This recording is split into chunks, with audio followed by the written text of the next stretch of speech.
So today we will read Chordata. So that is phylum. The last phylum of animal kingdom is Chordata. Now this phylum Chordata, it is actually characterized by the presence of a notochord, dorsal hollow nerve cord. So what are the major features that we will get in this phylum is notochord, then nerve cord, and similar gill slits. So these are the special features of Chordata, and they are bilateral symmetrical, triploblastic, coelomate, and they possess organ level of organization. And post-anal tail, and a post-anal tail is there. These are the characteristics feature, and everybody of this phylum is having closed circulatory system. So these are the seven special features that you see in Chordata. So notochord is, what is notochord then?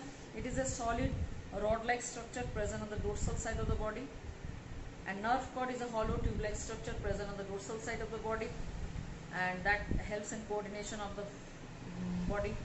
Then pharyngeal gill slits are paired openings that present the lateral sides of the pharynx, through which the respiration actually happens. And post-anal tail is reduced in some adults but found majority of chordates, solid slender structure formed at the posterior end of the body. And there is closed circulatory system, means the blood flows in vessels like artery and vein, capillary. Okay.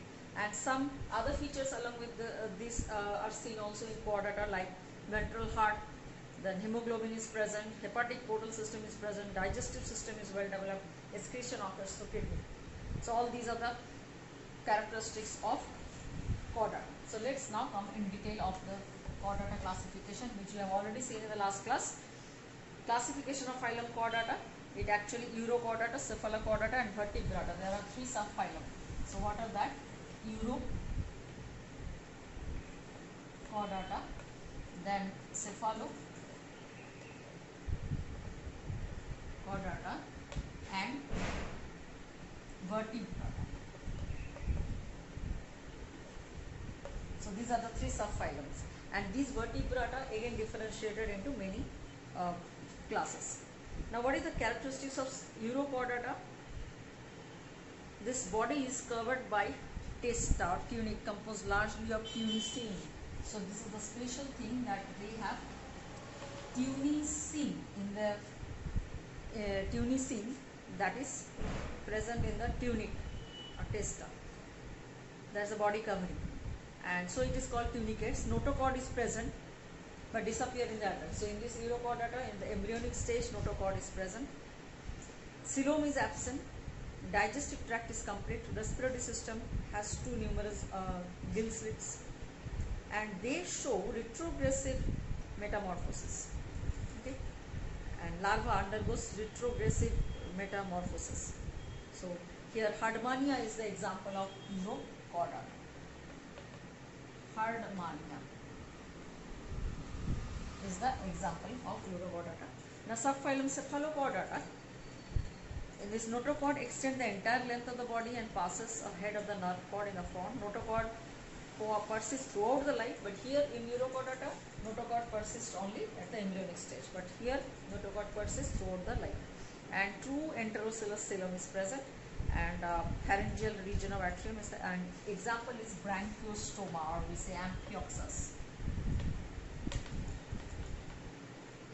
Similarly, Vertebrata.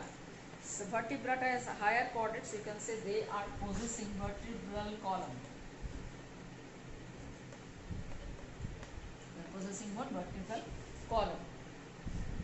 And the skull is present. Here you will get in Vertebrata another feature, that is skull, or we say cranium.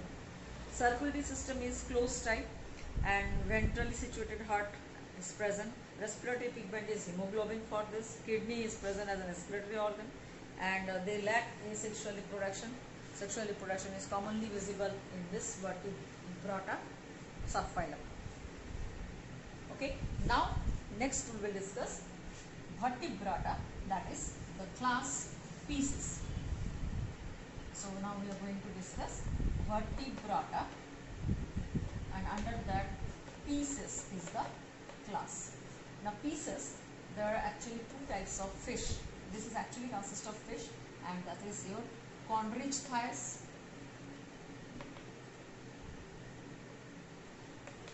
and Osteichthyes. The Chondrichthyes is actually shark, and these are bony fishes, and freshwater fishes you can say. Osteichthyes are bony, but shark is actually cartilaginous fish. So let's see the Pisces, and here class Cyclostomata. Class Cyclostomata is there, and then Chondrichthyes is there, and Osteichthyes is there. So class, another class is Cyclostomata. Now these fishes, Cyclostomata, these are jawless fish. So what is the special characteristics of the Cyclostomata? They are round mouth fish and jawless fish. They are marine, and they migrate to fresh waters for spawning, and adult die within few days after spawning, and the larvae return to the ocean again. And the body of the cyclostome, there are especially cranium and vertebral column are cartilaginous, circulation is close tight, and gill slits are there. So example of this Cyclostomata is Petromyzon and Myxine. Petromyzon and Myxine, that is lamprey and hagfish. So these are round mouth fish and jawless fish. But now come to Chondrichthyes, that is actually cartilaginous fish and represented by shark, that is Scoliodon. These are poikilothermic animal. Now, poikilothermic animal means they are cold-blooded animal. The body wall is spindle shaped, notochord persists throughout the life, and mouth is ventral in position. The entire body is covered by scales, which are called placoid scale, and gill slits are present. Gill covering operculum is absent, and two-chambered heart with one auricle and one ventricle, that is single circulation is seen in this species. Air bladder absent. They swim constantly to avoid sinking, and they are ureotelic. They secrete urea from their body as an excretory waste, and many of them are viviparous also. So example Scoliodon, that is dogfish. Okay, then white shark, sawfish, stingray, hammer-headed shark. So all these will come under Chondrichthyes. So body is made up of cartilage, not the bones. But now Osteichthyes, that comprises bony fish, and Osteichthyes, carp, catfish, sardines, mackerels. These are the examples, and they are streamlined body. Yes, this is also streamlined. This is also streamlined body, helps in swimming. Exoskeleton is cycloid scale. Gills are covered with operculum. Homocircle kind of tail is there, but shark is heterocycle. Heart is two-chambered with one auricle and one ventricle, same as the shark. And they are ammonotelic, secretes ammonia. So some are fertilization is external, and sexes are separate, male and female are there. So this is the fishes group. So read NCERT, and next class, that is online class, you clear your doubts. Thank you.